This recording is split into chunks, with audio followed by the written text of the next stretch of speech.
उनके दिमाग में ऐसा है नहीं। तो साथियों नमस्कार, मैं संतोष कुमार अम्बेसे और आप देख रहे हैं आवाज़ भारत। और इस वक्त मैं हूँ लोगों के दरवाजा खटखटा रही है, वो किस लिए? और सचिवालय है जो कि मैं पूरा परिसर ये दिखा देना चाहता हूँ कैमरे के माध्यम से। ये सचिवालय का ये ऑफिस है, मेन हेड ऑफिस है, जहाँ पे केजरीवाल जी का ये ऑफिस है और आम आदमी पार्टी के जितने भी मंत्रिमंडल है वो यहाँ पे बैठते हैं। जो जिम्मेदारी हमने ठीक उसके जस्ट सामने एक मैं ये भीड़ में दिखा देना चाहता हूँ। ये भीड़ वो भीड़ है जो कि अपनी मांगों को लेकर के बैठे। कई साथी कहीं गए हुए हैं। हम बात करेंगे इन लोगों से भी, इन लोगों से मैं बात करूंगा क्या वो मांगे हैं जो कि लेकर के बैठे हुए हैं। हालांकि अगर मैं बता दूं तो ये सिविल डिफेंस के कर्मचारी हैं जो कि बैठे हुए हैं, मार्शल्स के हैं। सिविल डिफेंस के अंडर में जो मार्शल आते हैं वो लोग बैठे हुए हैं, अपने मांगों को लेकर बैठे हुए हैं। कहीं न कहीं सूत्रों से पता चला है कि इनको हमेशा के लिए बिठा दिया गया है, यानी उनको घर के लिए बिठा दिया गया है कि वो नौकरी नहीं रही है इनके पास में। और भी बहुत सारी चीज़ें हैं जो कि इनके अंडर में जो मांगों को लेकर के बैठे हुए हैं। उनके पास वो भी चीज़ें हैं जो ये दावा भी करती थी सरकार पहले कि इनको पहले रखा जाएगा, उसके बाद इनको परमानेंट भी कर दिया जाएगा। मगर कहीं ना कहीं परमानेंट न करके इनको हमेशा के लिए घर पे बिठा दिया गया। लोगों से हम बात करेंगे और इसमें मैं बता दूं तो इसमें फीमेल भी है और मेल भी है।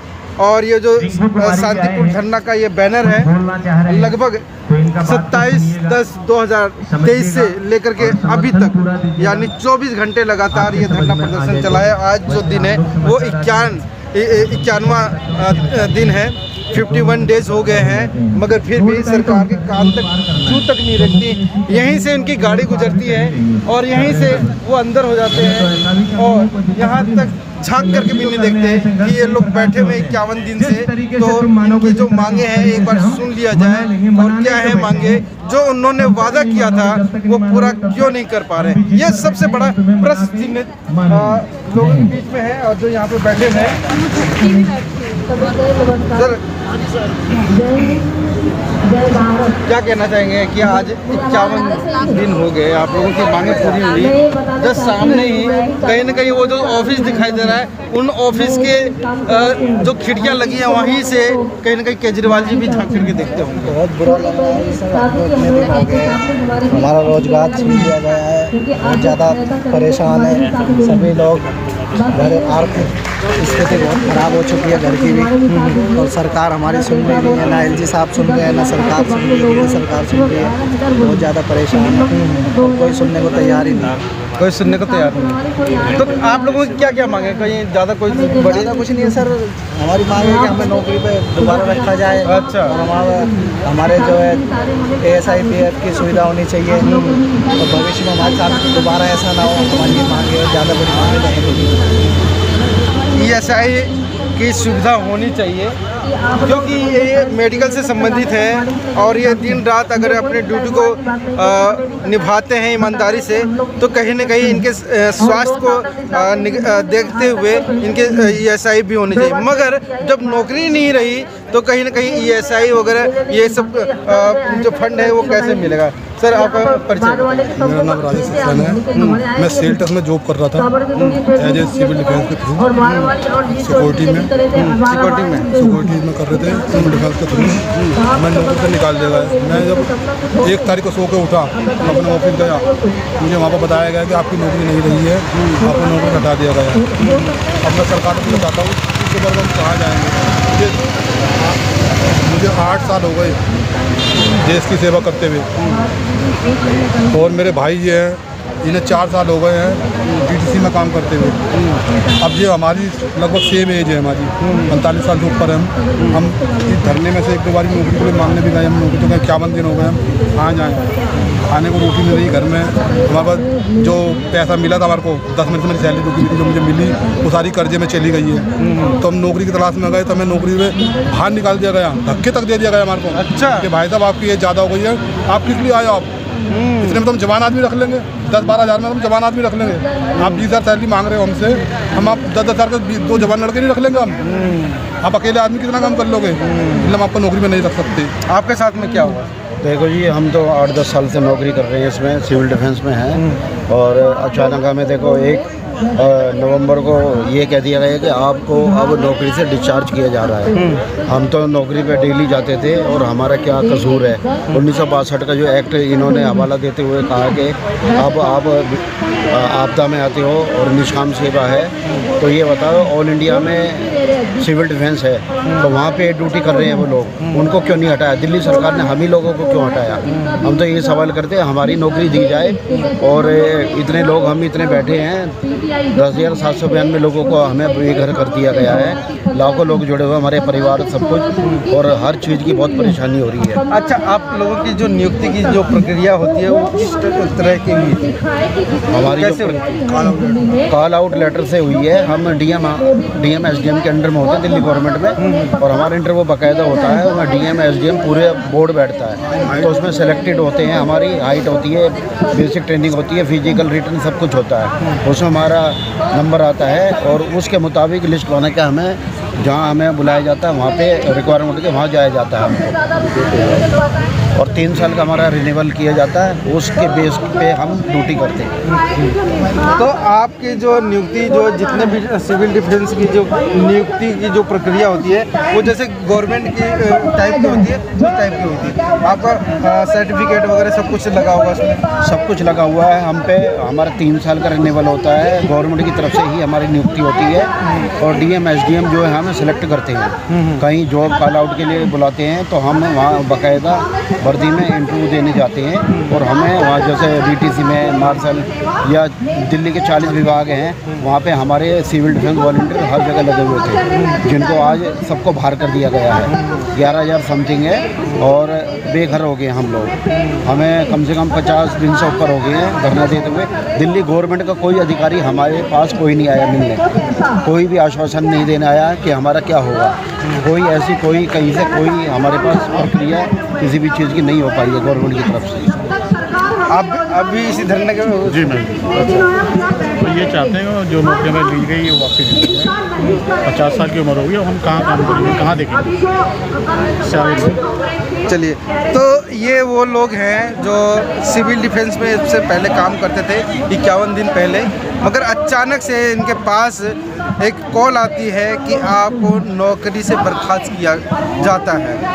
मगर मैं सरकार से वो प्रश्न मैं उठाना चाहता हूँ, सरकार से मैं पूछना चाहता हूँ, जब ये दिल्ली डीसीडी जो के अंडर में, जो सिविल डिफेंस के अंडर में जो ये लोग मार्शल जो सेवा कर रहे थे, वो कहीं न कहीं वो सेवा जो पब्लिक के बीच में जो कर रहे थे सेवा, वो पब्लिक के साथ में क्या होने वाला है? जो रात और दिन एक कर देती थी, कहीं न कहीं किसी चौराहे पे ड्यूटी लगती थी, किसी आपदा में ड्यूटी लगती थी, डीटीसी बसों में ड्यूटी लगती थी, कहीं मेला का आयोजन होता था तो उस मेले में ड्यूटी होती थी, वहाँ पे दिल्ली पुलिस कम पड़ जाती थी, वहाँ पे फोर्स कम पड़ जाता था। तो कहीं न कहीं यही जो सिविल डिफेंस के जो लोग होते थे वो अपनी ड्यूटी को निर्वहन करते थे। हाँ जी सर, मेरा नाम आदित्य गुजर है। थोड़ा लाउड।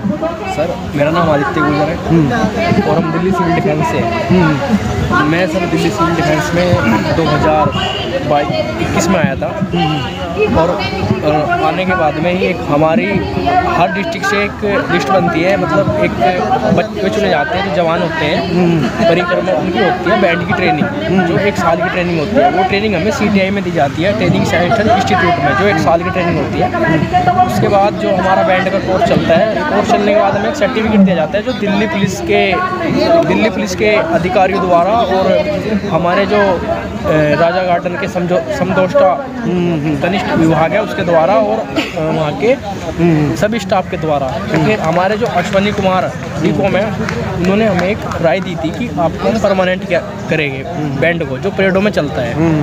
और फिर हमसे 2 परेड चलवा के 26 जनवरी की और 15 अगस्त की परेड चलवा के ना तो हमारा पेमेंट दिया गया और हमें ऐसे निकालने गया कि मैंने फिर भी एक ऐसा मेरे अंदर एक ऐसी बात आई, डिप्रेशन आया कि मतलब मैंने एक 5000 किलोमीटर की साइकिल यात्रा करी।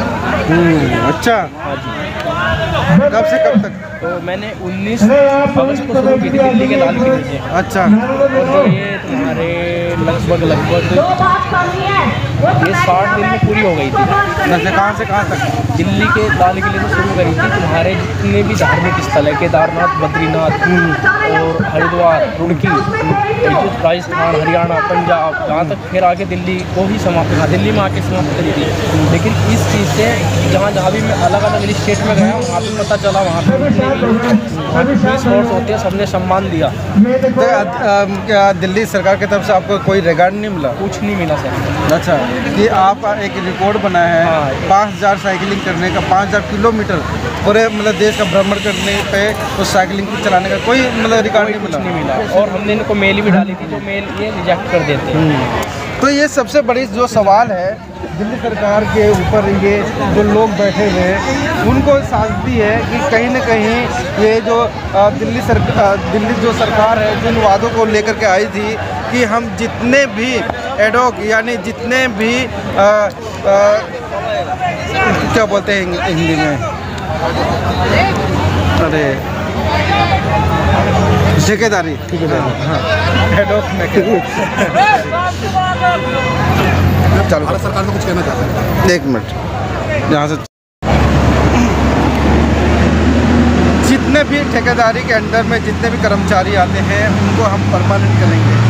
ये अगर देखा जाए तो कहीं ना कहीं ये वीडियो ये साक्ष्य है, कहीं से यूट्यूब पे कहीं ना कहीं अगर दिल्ली सरकार के ही उस पर देखा जाए वेबसाइट पे वो मिल जाएगी कि जितने भी ठेकेदारी के अंडर में जितने भी ठेकेदार के अंडर में जितने भी कर्मचारी आ रहे हैं उनको परमानेंट किया जाएगा। उसी बेस पे एक चुनाव लड़ा जाता है, वो आम आदमी पार्टी की सरकार आती है जो कि केजरीवाल ने ये उनके भाषण में मिलेगा। अभी और लोगों से हम बात करेंगे, हम दोबारा आते हैं आपके पास में। महिलाओं से भी बात करेंगे, महिलाओं से भी बात करेंगे। आप लोग ये दिल्ली से है ना? भारत माता की, भारत माता की। सर थोड़ा सिविल डिफेंस के बारे में बताएंगे क्या कहना और हमें सीखना चाहिए सिविल डिफेंस के बारे में भी, क्योंकि आज तक हमने कभी सीखा ही नहीं। अच्छा अच्छा अच्छा सर हम कुछ कहीं पे भी हम गए तो वहाँ पे नहीं सीखा। रोजगार और नौकरी और उसके लिए तो बहुत प्रयास जारी है, हमको मिलेगी। किसी के बात में दम नहीं है नौकरी रोक सके हमारी। यहाँ बैठे शांति से बैठे वैसा अपना अगर रोकनी होती तो सीएम साहब सुप्रीम कोर्ट की तरफ भी नहीं जाते। अब हमारे को कोई समय थोड़ी सी बात बता दो, सुप्रीम कोर्ट की तरफ इसलिए गए थे वो तो कहीं और दो, लेकिन क्योंकि एलजी साहब हाई कोर्ट को नहीं मानते, तो उन्होंने सोचा कि सुप्रीम कोर्ट जाऊंगा शायद फटकार लग जाए चीफ और सरकार सुधर जाए। किसी का तो सुप्रीम कोर्ट ने एक ऑर्डर दिया कि तुम दोनों की नहीं बन रही है तो तुम्हारा राज का मामला है, राज में चले जाओ, जब वहाँ से फैसला न मिले तो हमें बता देना, हम फैसला कर देंगे। घर में सब्जी उन्होंने सीएम साहब ने याचिका लगाई थी कि बस मार्शलों के लिए बोल रहे हैं क्योंकि बस मार्शल का मुद्दा जो था आज कोई दिन काला दिन है जो पूरा हिंदुस्तान शर्मसार हुआ था और एक बेटी के साथ ऐसी घटना हुई थी जो हम कभी याद करते थे, हमारी आंखों में आंसू होते हैं। जो कराहट है, जो महिलाएं जो यहाँ वो दरिंदों ने ऐसी दरिंदगी की थी उस दिन, उन्होंने जो शर्म की बात थी। परिवार भी चलाना होता है, कहीं ना कहीं नौकरी भी आज उसी का दिन है, मगर वो काला दिन मानता हूँ मैं, काला दिन कहता रहूंगा। किसी की नौकरी अगर छीन जाती है तो किस प्रकार से वो चलाती है और कितना भारी पड़ जाता है, वो कहीं ना कहीं उस बेटी को नौचते रहे, उन्हें सजाए मौत तो मिली उनके घर का मगर उनके मुताबिक नहीं मिली। उनके छोटे छोटे बोटी उन्हें इतना दर्द देना चाहिए था कि मतलब क्या हुआ। अभी 51 दिन हो गए हैं, आप 10 मगर संविधान के हिसाब से फांसी तो दे दी गई, कोई भी नहीं आया कि आप लोग खत्म कर दिया गया, मगर वो आज भी बलात्कार केजरीवाल जी के सामने बैठी हुई है, महिलाओं पर नहीं डर नहीं लग रहा है क्या? डर तो है। सरकार जोशों में आई, कैंडल मार्च हुए, इंडिया गेट पे प्रदर्शन हुआ, उसके लिए फंड भी बनाया गया कि महिलाओं के लिए सुरक्षा के लिए फंड बनाया जा रहा है। 2 महीना होने वाला है। फिर बाद में जो बाल विकास अभी मार्शल मंत्रालय जोड़ा गया, गृह मंत्रालय सुरक्षा के लिए भी जोड़ा गया, ड्यूटी के बाद क्राइम रेट कभी कम नहीं हुआ। अच्छा, क्या हुआ जब अचानक आपको ये बताया गया कि आपको नौकरी खत्म हो गई? जब सुरक्षा कर्मी कोई काम करना चाहता है, महिलाओं की सुरक्षा करना चाहता है, तो ये क्या करते हैं, उनको निकाल देते हैं, सड़कों पे बैठाया करते हैं और कहते हैं गुंडों तो जाओ बसों में, उसी दिल्ली की बस में जाओ और महिला को छेड़ो और बदतमीजी करो। चलिए, तो ये महिलाएं हैं जो कहीं न कहीं अपने दर्द उस निर्भया कांड से लेके अपनी समझदारी दिखाती उस दर्द और को आज बयान कर रही जो है, 2 महीने से 51 दिन से महिला फेस किया है, महसूस कर रही है बसों के अंदर, वो बसों से मार्शल नहीं 51 दिन हटाते। से लगभग कोई भी ये दोनों ही सरकारें, चाहे केंद्र सरकार हो वाले हैं यहाँ या पे दिल्ली सरकार हो, अरविंद केजरीवाल दोनों ही बातें करती है महिला की सुरक्षा के लिए, मगर काम कोई नहीं करता है। यहाँ पे आने की हिम्मत नहीं जुटा पा रहे हैं। मैं संतोष कुमार बेस, आप देखते रहिए आवाज़ भारत। मार्शलों को जो कि आपने हमारी आवाज़ को लोगों तक पहुंचाने का काम किया। देखिए, आज हमें 51वां दिन है और बिल्कुल शांतिपूर्ण तरीके से हम अपना धरना प्रदर्शन कर रहे हैं ताकि सरकार हमारी आवाज़ को सुने। हमें 51 दिन हो गए हैं बेरोज़गार हुए, लेकिन सरकार ने अभी तक कुछ नहीं सोचा हमारे बारे में। हम अलग अलग तरह से कोशिश कर रहे हैं जो सरकार के मंत्री हैं उनसे, उनके एमएलए से मिलने के लिए, लेकिन उनके पास समय नहीं है, ना ही वो हमसे बात कर रहे हैं और ना ही वो हमारे दुख दर्द को सुनना चाहते हैं। क्या मुद्दे हैं जिनको लेकर बैठे हैं? देखिए, मुद्दा हमारा कुछ हम उनसे नहीं बोल रहे कि हमारी सैलरी 1 लाख करो 2 लाख करो। हम ये चाहते हैं कि जैसे 10,000 परिवारों का घर चल रहा था इस नौकरी से, इनको वापस वहीं पर लिया जाए और जो हमारे साथी वो धरना स्थल पर थे जिनकी मृत्यु हो गई है उनको उचित मुआवजा दिया जाए। और जो हमारे साथी ड्यूटी के दौरान घायल हुए थे, एक हमारा साथी है भरत नागपाल, ड्यूटी के दौरान उसका पैर कट गया था, वो बस को बैक करा रहा था जी। उसका परिवार भी सरकार तक पहुंचने की कोशिश करी, लेकिन सरकार के पास में समय नहीं था कि उनकी बात को सुने। आप ही बताइए, जो व्यक्ति मर जाता है उसको तो 1 करोड़ और जो व्यक्ति घायल हुआ है उसे 1 रुपये की कोई मदद नहीं। तो सरकार की ये स्कीम तो मुझे आज तक समझ में नहीं आई। उनका परिवार आज भी आस ला के बैठा है कि ये लोग आएँ और हमारे लिए, हमारे जीवन यापन के लिए कुछ मुआवजा या राशि दें, क्योंकि उस घर में कमाने वाला सिर्फ एक भरत नागपाली था। उसकी छोटी बहन है, वो ट्यूशन पढ़ाकर जैसे तैसे अपना घर चला रही है। बुजुर्ग माँ बाप हैं उनके, वो कोई काम नहीं करते। देखिए सर, हम सबके अंदर दर्द है। यहाँ पर 40% से 50% जो लोग हैं वो किराए पर रहते थे, रोज़गार नहीं है, मकान मालिक उन्हें रोज़ धमकाते हैं या तो पैसे दो या कमरा खाली करो। तो उनके जो दुख है वो लोग यहाँ पर आकर रोते हैं और अपना दर्द हमें यहाँ पर बताते हैं। हम मजबूरी में बैठे हैं, हमें कोई शौक़ नहीं है इतनी ठंड में दिन रात यहाँ पर बैठने का। सरकार कम से कम आए, हमसे बात तो करे। हमने प्रस्ताव भेजा था कि आप आइए या आप हमें बुलाइए, हम 4 से 5 लोग आपके साथ आएंगे, मिल के बात करेंगे और समस्या का हल निकालेंगे। तो हमें कोई राजनीति से किसी से कोई मतलब नहीं है। मुख्य मांगी थी कि हमारा जो रोज़गार है हमें वापस दिया जाए ताकि हम भी अपने घर परिवार और बच्चों को पाल सकें। धन्यवाद। आप इस वीडियो के बारे में अपनी राय अवश्य दें तथा वीडियो को लाइक, शेयर और कमेंट्स साथ साथ चैनल को सब्सक्राइब करना न भूलें। धन्यवाद।